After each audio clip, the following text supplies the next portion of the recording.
পবিত্র কুরআন বা সহিহ হাদিসে কি এই লাইলাতুল কদরের নিদর্শন সম্পর্কে কোনো কিছু উল্লেখ করা হয়েছে? সহিহ হাদিসে লাইলাতুল কদরের কিছু নিদর্শনের কথা বলা হয়েছে, তবে আলহামদুলিল্লাহ যতগুলো নিদর্শনের কথা বলা হয়েছে এগুলো দেখতে পাই লাইলাতুল কদর পার হয়ে যাওয়ার পরে। তাহলে এটাও আল্লাহ সুবহানাহু ওয়া তাআলার ইচ্ছা, তিনি চান না আমরা আগে জানতে পারি। যদি জানতে পারতাম তাহলে হয়তো শুধু সেই রাতেই ইবাদত করতাম, আর অন্যান্য রাতগুলোতে আমরা আল্লাহ সুবহানাহু ওয়া তাআলার ইবাদত খুব একটা হয়তো করতাম না।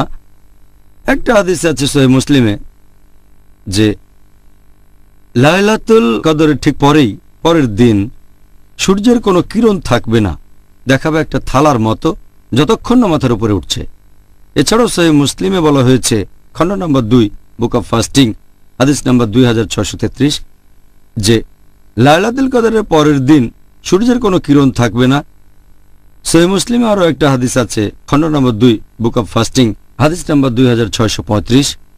আমাদের নবী বলেছেন যে লাইলাতুল কদরের রাতে চাঁদটাকে দেখাবে একটা থালার মতো, মাসের শেষের চাঁদ যেরকম হয়।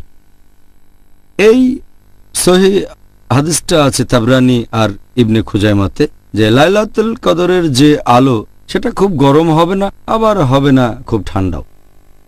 এটা হবে একটা সুন্দর রাত, সুখ শান্তির রাত। আর সূর্যটা লাইলাতুল কদরের পরের দিনে হবে হালকা এবং লালচে। তাহলে লাইলাতুল কদরের নিদর্শন সম্পর্কে হাদিসে এটুকুই বলা হয়েছে, তবে এই নিদর্শনগুলো দেখা যাবে লাইলাতুল কদরের পরে, যাতে করে আমরা আগে লাইলাতুল কদরকে খুঁজি। এই রকমই আসলে হওয়া উচিত।